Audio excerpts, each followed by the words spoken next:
Hello, and welcome to Prairie Pulse.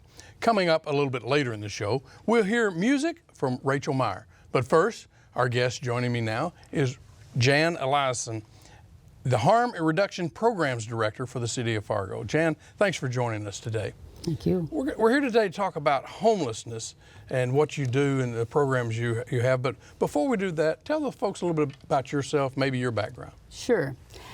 I was born and raised in western North Dakota, up in the northwest corner. I guess some people think about it as the oil patch. It's northwest of Williston. I'm a very proud North Dakotan. I love that I've lived here all of my life. And I moved to Fargo in 1990 as part of my work with Dakota Boys Ranch. I worked with kids for many different years in many different programs, and eventually took on the responsibility for starting the Gladys Ray Shelter with the support of a number of community partners and the City of Fargo. Eventually growing that program to a number of different services that we offer and becoming part of FargoCast Public Health. Okay. My history is social work and just interested in making sure everybody can do better. Okay. Well, I understand you wear a few hats, but tell us a little bit about what the harm reduction programs. Tell us about that. You know, how do they work and how do you coordinate them? Sure. When the Gladys Ray Shelter opened, we knew that we had to have a little bit different approach. We had this shelter system that was doing a great job of meeting the needs of most people that were facing or experiencing homelessness. We had to start a program, the Gladys Ray Shelter, that was considered very low barrier and rooted in harm reduction in order to meet the needs of that part of the population that wasn't seeing a lot of success in that traditional shelter system. They were typically people who really struggled with some substance use disorder, mental health, or challenges related to mental health, and people who had lost access to the rest of the shelter system because of behaviors usually associated with those things. Harm reduction is, the idea behind harm reduction is that we're helping people, we're educating, providing options for making different decisions and ultimately trying to avoid the adverse consequences that are associated with really risky behaviors. It's really rooted in the fact that we have to accept that humans in general take risks, and humans in general have to do some risk mitigation in their lives. And it shouldn't be any different with people who are substance users or people who have been homeless, whatever the case is.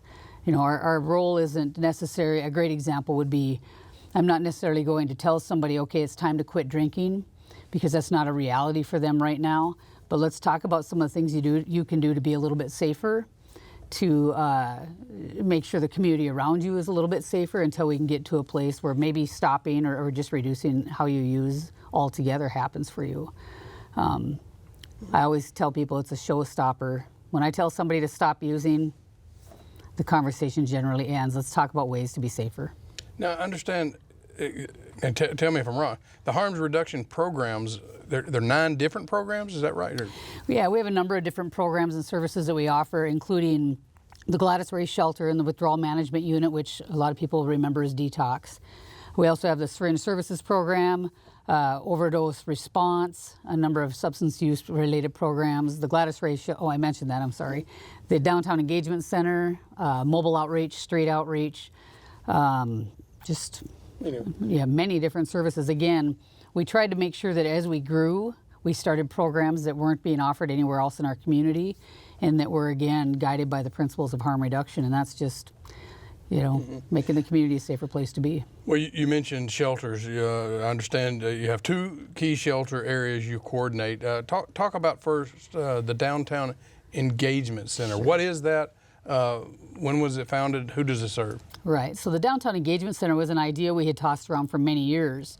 We knew that if we had kind of a one-stop shop, it's more than just a drop-in center, because we knew that we had to start engaging with the individuals we were serving, but also engaging with community members. I learned early on that there were a lot of folks in the community, whether it were service providers or just community members that didn't work in this arena, that they wanted to be able to help when they saw situations where somebody was really in need. And so I believe that the Engagement Center is going to provide the platform for all of that. When we first were able to move into the building, the things that were appealing about it is downtown, which is where the people we serve are. It had lockers, which we know people have really struggled with hanging on to their belongings. They're often taken from them, or they have to give them up in order to stay wherever it is that they're staying. So there were lockers, showers, and we created a laundry facility in there as well. So those were the three primary basic needs items that we were really interested in finding a place to offer those to the folks that we were serving. When we first moved in there, we did primarily quarantine and isolation for people who had COVID or had been exposed to COVID. Eventually, the Gladys Ray shelter made a temporary stop and was relocated to this location, which is why a lot of people, I think that it provides shelter, which it doesn't. We're open 8 to 8. We don't provide any overnight shelter there at all, but we do provide access to other shelters and try to connect people to services. So the Gladys Ray had moved in there for a little while as we were doing some improvements on that building after many years, of course, of being there. So it's the idea behind it. Again, it's about engagement. It's about offering opportunities for people to engage with many different types of services. Housing, there's a healthcare clinic there. Homeless Health is located on site.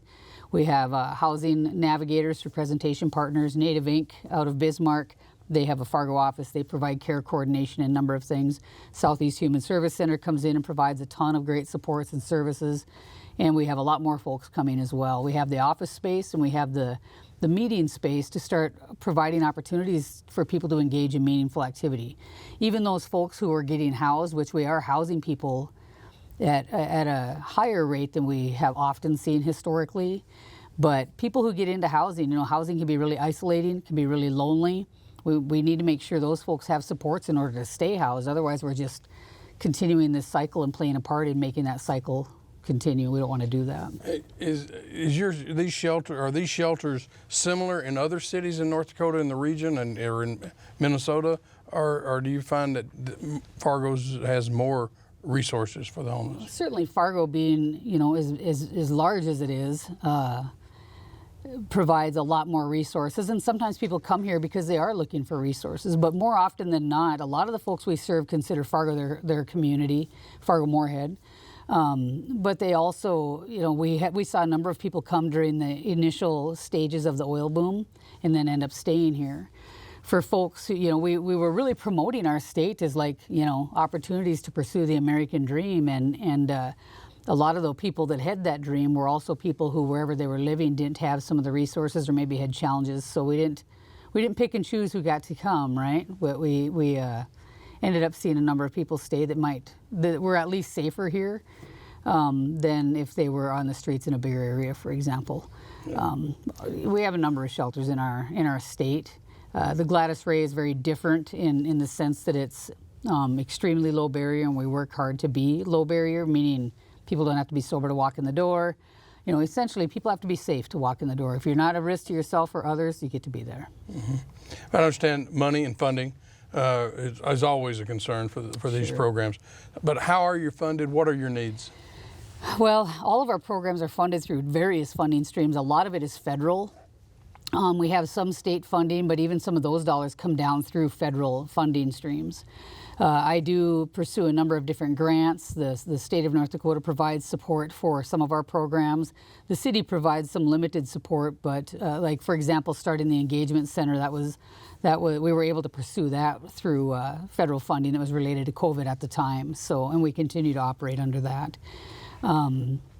It's, small grants, large grants, private donors. We have different funds like a housing fund and a veterans fund that, like the veterans fund, it might be different auxiliaries across the state that provide some donations to that, so we can provide some really specific supports like deposit for an apartment, or a phone when somebody gets a job, or gas for transportation, or whatever the case might be. Well, let's talk in general just a moment. Maybe because homelessness doesn't mean you're on the street. Can you give us some kind of a broad definition of homelessness, and what are the root causes of the problem? Sure. In the United States, for that matter. We're not just talking about Fargo. Right. We know that the cause of homelessness is people don't have a place to live. And we certainly, the solution to homelessness is housing. Finding and giving and providing access to affordable housing is critical. We are in the situation that we're in our nation with 600,000, 700,000 homeless people on any given day. we're in that situation because of the lack of affordable housing, because of a number of different factors and things that happened in the last several decades that resulted in this just significant lack of affordable housing for people. You know, in Fargo, Moorhead, you know, we do have live data on the FM Coalition to End Homelessness website. That's fmhomeless.org. And you can take a look at a snapshot of what homelessness looks like in our community. And really, it looks the same as it looks anywhere else. When you take a look at the overall population of people that are experiencing homelessness today, we know that there are this many men, women, and children, this many family units, this many veterans, this many people of color, which inevitably are disproportionately represented within that population. So we know that race and we have a lot of work to do on a really robust anti-racism campaign, because we can't solve homelessness without having that really hard conversation around how racism has contributed to that. We have, you know, we've got a lot of momentum right now, but we have a lot of work to do as a city, as a state, and across the nation if we're going to figure this out. It costs us an incredible amount of money to keep things the way they are. And it's much cheaper, actually, to develop housing supports and provide opportunities for people to get off the streets and get out of those situations. I think that one of the recent one of the recent numbers I took a look at is that Fargo and Moorhead, or Cass County and Clay County combined, had served upwards of 4,000 people in any given 90-day period, or at least in that 90-day period. So we have a lot of need out there. It's really invisible here. Sometimes that's weather, sometimes that's ordinances. There's a number of different reasons that, you know, people that are experiencing homelessness aren't seen. So there's a lot more out there than people realize. Yeah. How hard is it to reverse the cycle of homelessness, and how much does addiction play into this? So I don't know if we can reverse it necessarily. I know that we can address things better than we have addressed them in the past. We have to, you know, talk with some of the things that we're doing as a community is really getting better at coordinated entry. So, you know, many years ago, it was kind of a pick and choose who was going into what program to help them get off the streets or out of their homeless situation. And now we have some different tools that are evidence-based that we use to assess a person's situation or a family situation and determine who's the most vulnerable, who needs housing now versus, you know, who might have to wait a little bit longer. So we're using prioritization tools, and that's helping quite a bit. And I think that does address the root causes as well, because we know that some folks who are episodically homeless often resolve that on their own, or they rely on the shelter system for a very short period of time. And then we have these folks who fall to the street and have stayed there for over and over, or for very long periods of time. No doubt substance use disorders, mental health challenges, those contribute to that, but it certainly shouldn't be a life sentence to the streets, and I don't believe that it is. I think that we've just had to change how we work with those folks so that they can feel more confidence in a system that's intended to help. You know, can you talk a little bit about how homelessness has changed over the years, and maybe like what it was like when services were not in place to help those in need? You know, when we opened the Gladys Ray shelter, I had a lot of learning to do. You know, I really relied on the people that showed up for shelter. They were the experts. They had been in far more shelters than I, and they were able to teach me an awful lot about what it was going to take to truly provide a shelter that could help lead them toward, that if anything was a respite from what was going on in their lives or outside, but also help lead them toward whatever their goals were for housing. But what I learned early on at that time, our community was in the very early stages of becoming better at what we do and becoming more coordinated. We had some people stay in the shelter for many years, and it wasn't because, you know, we were trying to enable or perpetuate their homelessness. It was, we knew that putting limits on length of stay didn't work for the people that we were serving, and that we had to stick by people until there were resources available. We had to know that we weren't going to just send people back out if there wasn't some place to send them to, if there weren't housing programs and housing supports available in the community that could help them succeed. Otherwise, we were just feeding that same cycle you mentioned. Yeah. Well, Jan, I understand you have a homeless person Memorial Day coming up. Can you talk a little bit about that, what that means, and what you do on that day? Yes, every year across the nation on December 21st, there's typically some memorial takes place in communities across the nation to bring awareness to the issue of homelessness, and that people in our community still die while homeless. And I don't believe that has to be the case. We've seen a number of folks in our community die while they were homeless over the years. It's always on the solstice, so it's on the 21st, which is the longest night of the year, and of course that's symbolic for a number of reasons. If people want more information about that, they can go to fmhomeless.org. We're in the very early stages. We kind of do some of the same things each year, where we have a casket that represents all of the people that have died in our community. We have a list of names of people that we've lost. And then a number of service providers and people from the faith community and people from the community of homeless folks. They show up, and we carry that casket, and we talk about the people we've lost and just try to honor them the best we can. And in the meantime, be really public with that memorial so that we can bring awareness to that conversation. So where do the homeless go at night, especially here in the winter season, to stay warm and to get sleep and rest? You know, that's been a challenge that, you know, every community, especially communities that have cold weather, but warm weather poses plenty of hazards as well. But you know, all of our shelters are full, and the cities are working on, the city of Fargo is working on a plan to maybe figure out how can we, you know, provide some limited overflow. What triggers that? How do we provide the supports at that without relying on myself and my staff, of course, because we're a little short-staffed ourselves right now, and it'd be tough for us to take that on. But the shelter system in our community, Fargo-Moorhead, works really well together to try to make sure as many people as possible have a place to be at night. Some folks actually choose not to go to the shelter system. You know, last winter we had people that slept outside the entire winter, and you know, they amaze me. They're incredibly resilient and resourceful, and they figure a lot of things out. Other folks that may be, you know, might be walking the streets at night and don't have a place to be, or are not electing to go to those places, they will take shelter in the entrances to buildings and apartment buildings. You know, they're survivors, and that's what they're trying to do, is survive, and that's all they're thinking about. So they're not thinking about trespass rules, and they're not thinking about who owns this or who wants me here. They're thinking about, how can I make sure I don't freeze to death tonight, and how do I make sure I don't end up with frostbite that compromises my health for ever and ever as well. Mm. So what do you say to critics of what you do and the services you provide? I think that, you know, anytime you're providing services to a population where there's a lot of stigma, you know, we know when we're working with not only substance use disorder and some mental health stuff, but also, you know, a very large representation of people of color that we're serving in the population that we serve. And so I think that racism does contribute to some of the challenges that we face when it comes to criticisms. And again, we have to be able to have conversations about what people's needs are. I don't believe for a minute that there's a citizen or a community member here that hasn't loved somebody who struggled with mental health, that hasn't loved somebody who has struggled with substance use disorder. And I think that, you know, in general, once somebody ends up out on the streets or homeless, that stigma follows them, and then suddenly we lose our compassion and empathy. But it doesn't happen often. I don't think that there are that many critics, and those that are out there, I'm happy to sit down and talk with them, as well as the number of people I serve and talk.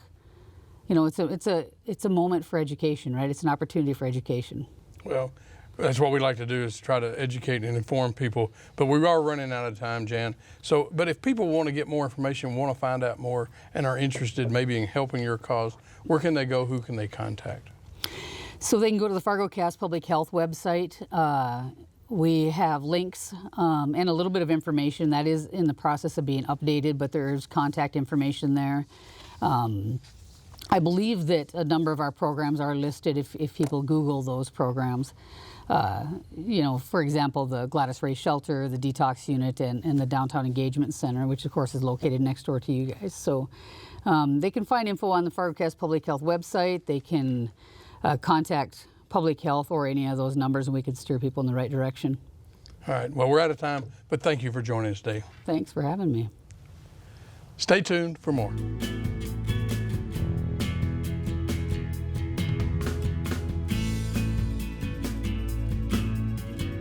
Rachel Meyer is a Fargo-Moorhead musician with aspirations for a career in music. She can be found playing throughout the region and brought her ukulele to the Prairie Musicians stage, performing Neon Lights and Beautiful Soul.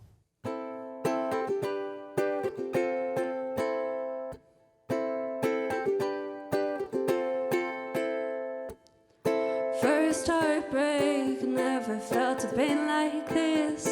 Closed off and scared to talk to our friends again. I fled home, didn't want the memories of endless nights under neon lights.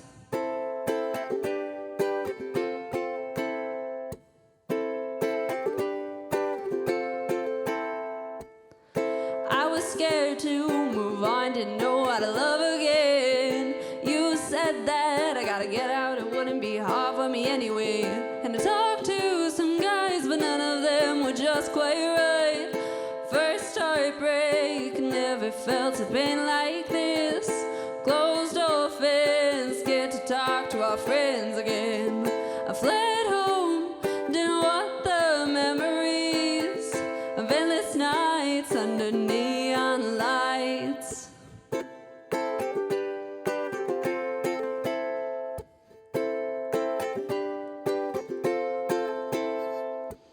Stepped into the dating game, met a couple strangers, fell in and out of love, made some choices I might regret. I wanted to settle, but come home to neon lights. Sat alone, wrote another song about a breakup. Sat alone, wrote another song about moving on. Sat alone, wrote another song about finding love. Sat alone, wrote another song about being lonely.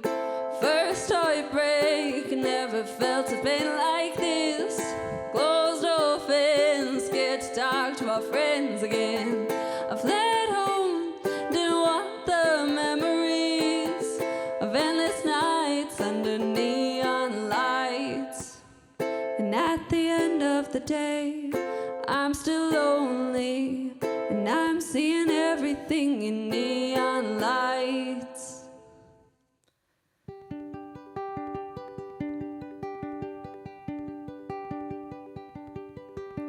Beautiful soul, don't you dare break down yourself. You've worked so hard to get here, beautiful soul. You deserve the whole world, just let yourself. Let it all come rushing in, beautiful soul. You've built great big walls around your heart, so you don't get hurt again, beautiful soul.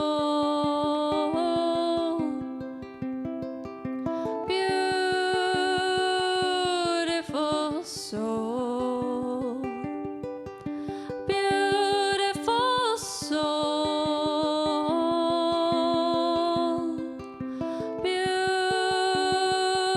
Beautiful soul.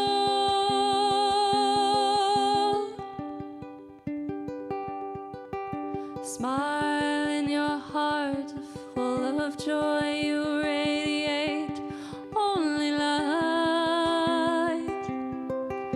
You don't show the dark days, passion and fire. You're not afraid to pave your own path.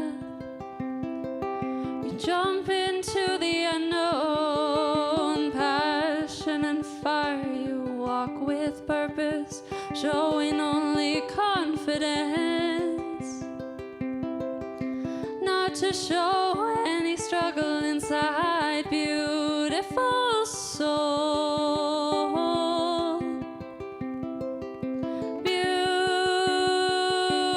Beautiful soul.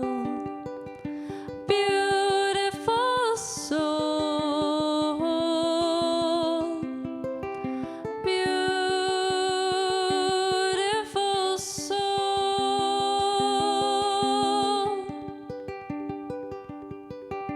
Beautiful soul, don't you dare break down yourself. You deserve happiness, beautiful soul. You deserve the whole world, just let yourself. Let it all come rushing in, beautiful soul.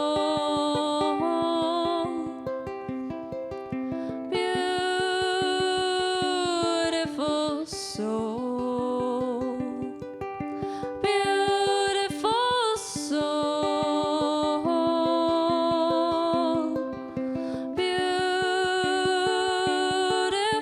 soul.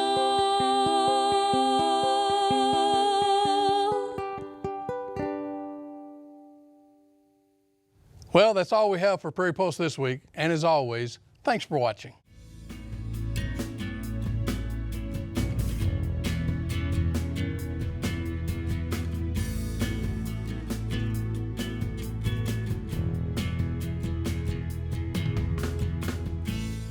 Funded by the Minnesota Arts and Cultural Heritage Fund with money from the vote of the people of Minnesota on November 4, 2008. And by the members of Prairie Public.